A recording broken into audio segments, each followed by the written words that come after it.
देखिए, हम आज चंद्रमा की स्थिति के बारे में बात कर रहे हैं कि अगर चंद्रमा आपकी कुंडली के 8वें खाने में हो, अष्टम भाव में हो, तो उसका जीवन पर कैसा प्रभाव पड़ता है। सबसे पहले जानते हैं कि चंद्रमा का ज्योतिष में क्या महत्व है। देखिए, चंद्रमा 9 ग्रहों में काफी महत्वपूर्ण स्थान रखता है।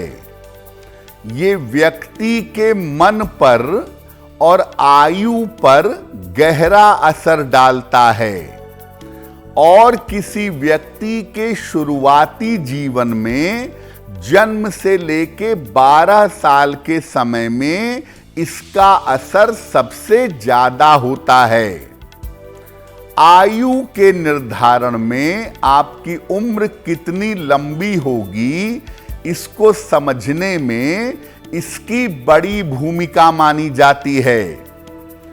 चंद्रमा का कमजोर होना स्वास्थ्य, मन और आयु पर गहरा असर डालता है। खराब चंद्रमा आयु के लिए काफी संकटकारक माना जाता है। खराब चंद्रमा मानसिक स्थिति को भी खराब करता है और आपके आयु पर, आपके जीवन पर संकट पैदा कर देता है। देखिए, वैसे तो आज हम बात कर रहे हैं 8वें स्थान में बैठे हुए चंद्रमा के बारे में। तो अब ये जानते हैं कि चंद्रमा कुंडली के किन भावों में रहे, किन भावों में बैठे तो आपके आयु को और स्वास्थ्य को नुकसान पहुंचा सकता है। देखिए, चंद्रमा जल तत्व का स्वामी माना जाता है। इसीलिए कुंडली के निचले इलाकों में 6ठे, 7वें और 8वें भाव में काफी ज्यादा कमजोर होता है। तीसरे, 6ठे, 7वें, 8वें और 12वें, तृतीय, षष्ठ, सप्तम, अष्टम और द्वादश भाव चंद्रमा के कमजोर स्थान हैं।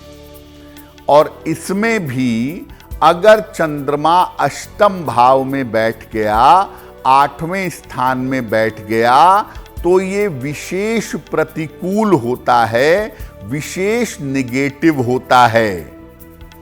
ऐसा माना जाता है कि अगर चंद्रमा कुंडली के 8वें स्थान में बैठा तो इससे आपकी आयु कम होगी। ये भी माना जाता है कि अष्टम भाव में बैठा हुआ चंद्रमा मानसिक रोग, स्वास्थ्य की समस्याएं और माता को समस्याएं देता है। अष्टम भाव में चंद्रमा का बैठना मन के लिए, आयु के लिए और माता के लिए बिल्कुल अच्छा नहीं होता। ऐसे लोगों की मानसिक स्थिति की बार बार परीक्षा होती रहती है। तो ये बात आपने समझ ली कि चंद्रमा अष्टम भाव में आयु के लिए, मानसिक स्थिति के लिए और माता के लिए अच्छा नहीं होता। लेकिन क्या चंद्रमा अष्टम भाव में कोई फायदा भी देता है, कोई लाभ भी देता है? देखिए, जो कुंडली का अष्टम भाव है, ये गुप्त विद्या, अंतर्ज्ञान, इंट्यूशन और रहस्य का माना जाता है। अष्टम भाव शोध का भी है, रिसर्च का भी है और अनुसंधान का भी है। चंद्रमा जब अष्टम भाव में बैठता है तो आदमी के अंदर अंतर्ज्ञान होता है, आदमी रिसर्च करता है, शोध करता है। ये चंद्रमा पूर्व जन्म के संस्कारों को भी बताता है। जिनके अष्टम में चंद्रमा हो, सामान्यतः ऐसे लोग अच्छे ज्योतिषी, अच्छे तांत्रिक या अच्छे वैज्ञानिक होते हैं। और अष्टम का चंद्रमा कभी कभी गोपनीय धन, अचानक से गोपनीय पैसा भी प्रदान करवा देता है। यानी ये जरूरी नहीं है कि अष्टम का चंद्रमा नुकसान ही करेगा, कभी कभी अष्टम का चंद्रमा आकस्मिक रूप से फायदा भी पहुंचा देता है। अगर आपकी कुंडली के अष्टम भाव में चंद्रमा है और वो आपको समस्या दे रहा है, मानसिक कष्ट दे रहा है, स्वास्थ्य खराब कर रहा है, आयु में बाधा दे रहा है, तो क्या उपाय करेंगे?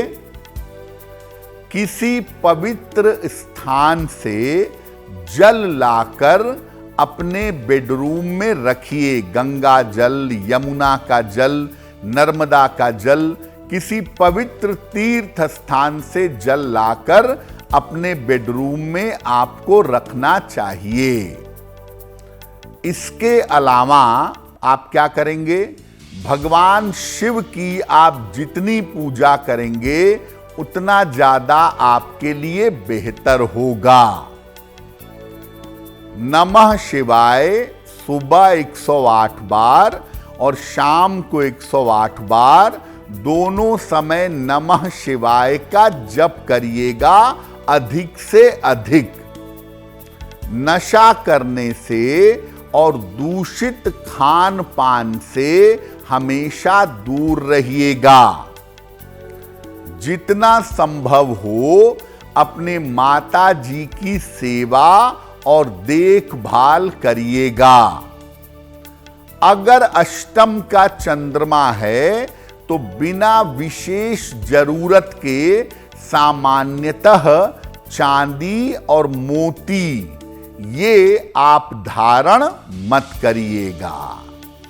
अगर आप ऐसा करते हैं तो अष्टम के चंद्रमा का दुष्प्रभाव आपके ऊपर नहीं पड़ेगा।